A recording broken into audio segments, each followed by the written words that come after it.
अस्सलाम वालेकुम रहमतुल्लाहि वबरकातुहू। उम्मीद है आप लोग ईमान और सेहत की बेहतर हालत में होंगे। जो चैनल पर नए हैं चैनल को सब्सक्राइब और बेल आइकॉन को प्रेस कर दें, शुक्रिया। एक लड़का जब 13 साल का हुआ तो उसके बाप ने उसे बुलाया और एक पता हाथ में पकड़ा कर बोला कि जाओ, इधर एक बहुत दाना आदमी रहता है, उसकी हिकमत दुनिया भर में मशहूर है। उसके पास जाकर उससे ये सीखो कि खुशी क्या है और कैसे इसे पाया जा सकता है। वो लड़का पते को समझना शुरू हुआ। वो किसी सहरा में एक महल का पता था। लड़का निकल खड़ा हुआ।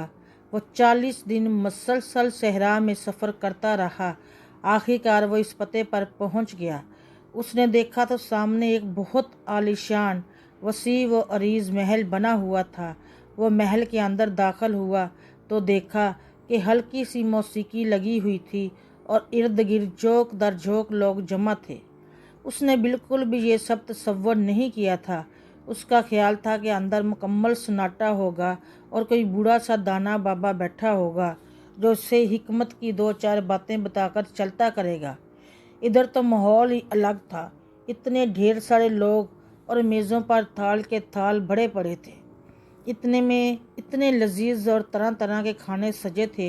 इतने में वो दाना आदमी आया और उसको मुखातिब किया कि तुम इधर नए आए हो, क्या चाहिए? लड़के ने सारी कहानी सुना दी कि मेरे बाप ने मुझे आपके पास भेजा है कि मैं खुशी का महफूम सीख कर वापस जाऊं।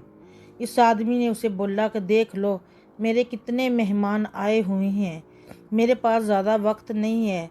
तुम एक चमचा इधर से उठाओ और उसमें 2 कतरे जैतून का तेल डालो। फिर वो चमचा अपने सीधे हाथ में पकड़ो। तुमने ये तेल किसी सूरत नीचे नहीं गिरने देना। साथ में मेरा महल देखो, बहुत खूबसूरत बनाया है मैंने। शाबाश, अभी जाओ। जब महल देख लोगे तो फिर मेरे पास आ जाना, पर याद रहे कि तेल की एक बूंद भी नीचे ना गिरे। लड़का गया, मेज़ पर से एक चम्मच उठाया और उसमें एक प्याले से 2 कतरे जैतून का तेल भर लिया। फिर वो सीढ़ियाँ चढ़कर ऊपर गया।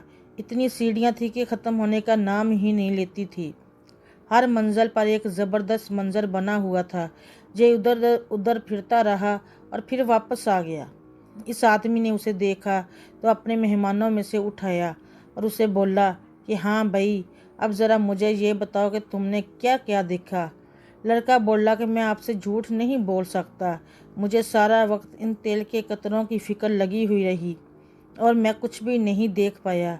मैं ऊपर गया, नीचे आया, किसी एक चीज़ को भी आंख भरकर नहीं देख सका। इस आदमी ने मुस्करा कर लड़के को बोला कि जाओ, एक दफ़ा फिर से जाकर सारे महल का दौरा करो। तुम्हें पता है मैंने कितने महंगे महंगे और कीमती फानूस बिछा रखे हैं और मैंने कितने कीमती फ़ारसी कालीनों से अपना घर सजाया हुआ है। मेरा बाग जाकर देखो, 10 साल लगाकर सबसे माहिर बागबान ने उसे इतना नखारा और संवारा है। मेरी लाइब्रेरी जाकर देखो, कितनी आलीशान है। उधर जो किताबें मैंने जमा की हैं वो देखो, कितनी कदीम और कीमती हैं। जाओ, शाबाश। लड़का हाथ में चम्मच पकड़कर उसमें फिर से 2 कतरे तेल डालकर चला गया। इस बार उसने पूरा महल बगौर देखा और ये हैरान हो गया। जब वापस आए लौटा तो इस दाना आदमी ने उससे पूछा कि अब की बार क्या देख कर आए हो। लड़के ने जवाब दिया कि मैंने देखा कितनी भांत भांत के फूल आपके बाग में इकट्ठे किए हुए थे, इतने खूबसूरत कलीन, इतने प्यारे फानूस, मेरी तो आंखें खैरा हो गई। आपने वाकई बहुत ज़बरदस्त महल बनाया है। दाना आदमी ने पूछा कि चम्मच किधर है। उस लड़के ने दाएं हाथ आगे कर दिखाया। दाना आदमी बोला, ज़रा देखो, इसमें अब तेल है। लड़के ने देखा तो चम्मच खाली था। वो शर्मिंदा हुआ। उसने बोला कि मैं बाकी सब कुछ देख रहा था, क्योंकि आपने बोला था कि जाकर सब कुछ देखो। इस हिकमत के बादशाह ने बोला कि बेटे, अब मेरी बात को गौर से समझो। खुशी क्या है? तुम जो इतनी दूर से मेरे पास ये सबक सीखने आए थे कि खुशी का मफ़हूम क्या है, ये एक गहरी बात है और उसे समझाने के लिए ही मैंने तुमसे ये सब कुछ करवाया है। खुशी ये है कि इस चम्मच से एक कतरा भी नीचे नहीं गिरना चाहिए और तुम इस दौरान जितना कुछ देख सकते हो उसे देख भी लो। तुम्हें दोनों में तवाज़ुन बरकरार रखना होगा।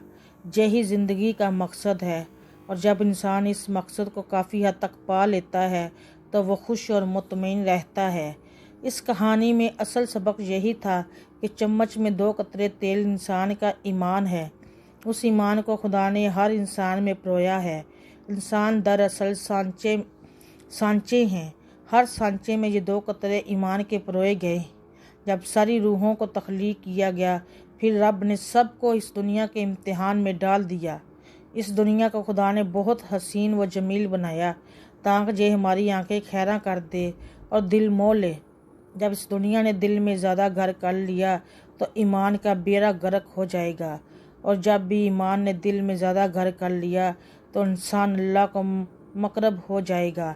अल्लाह से ये दुआ मांगो कि ऐसी हिदायत दे कि तुम दुनिया और आखिरत दोनों में पुरसकून ज़िंदगी बसर कर सको।